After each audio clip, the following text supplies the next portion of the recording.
Okay, in continuation, some other features that are added in this new version 2024 and other top versions of Revit is propagate.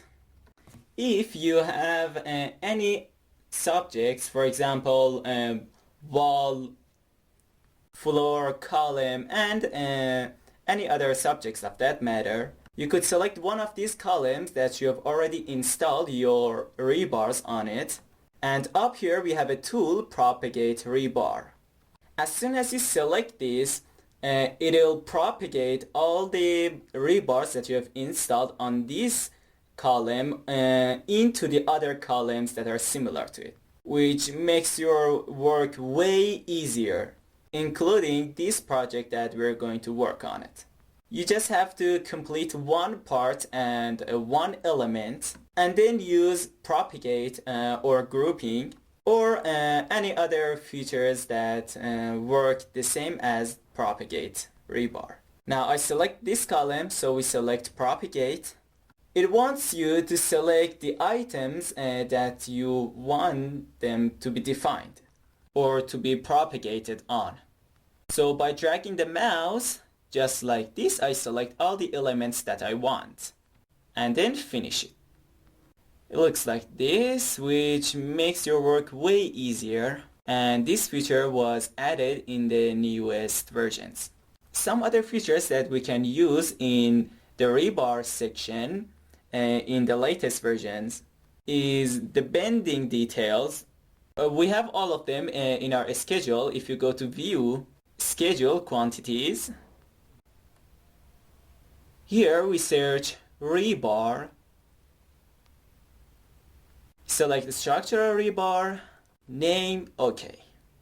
The point is we defined A, B, C, D diameters to it, parameters, and here we have bending detail that comes with the latest version, so we add it, and also add type, take it to the top. So if we select OK now, you'll see that the project's bending details are added as well. And if you add this schedule into the sheets, you'll also see their geometry as well, which makes things way easier for you. For example, through here, let's say sort by type, bending, here total, okay.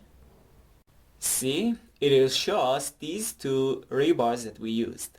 But these two are identical. Let's go back to cut. Okay, we had another tip here as well. So we separate it based on the shape. Here, shape. Bring it up. Delete this. And here, sort by shape. Okay, now we have the two types here. Alright. Very well, now in this property window, we could control their height like this. For example, 20, a feature that did not exist in the previous versions. And more importantly, in formatting, if you select bending detail, you have edit here and you can change their structures through the options. You could show them by name, which they look much better if you select this option.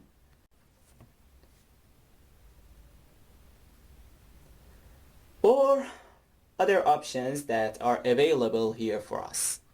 And these options that we define in here are the same parameters in bending detail. This one is related to schedule. And we have line style here, which you can define it based on your own opinion. Or we could go to manage, additional setting, line style, and here we could define other line styles that we want. For example, rebar bending. Okay, and from here we define a color for it. also a thickness, and press OK. Now if we go back to bending detail schedule, we could replace our own line style with another in here.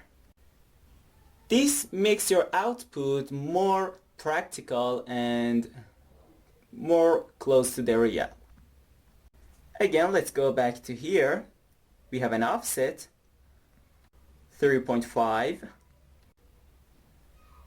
Again, return to here. So just like that, you could adjust all the settings and change them if you want. I'm just giving you a rundown so later in modeling we could use them and comply to these standards and instructions. I don't want to waste time in explaining these primitive subjects to you. Just as I said, it's like a reminder to you. So just like that, we have to complete these parts one by one. As I've said many times before, of course, all of you are familiar with these tools. So the next time we're gonna get into the project itself. We'll first cover some important matters that are vital to this project, and then we'll get to pricing the models, and then we're gonna get serious about completing this model.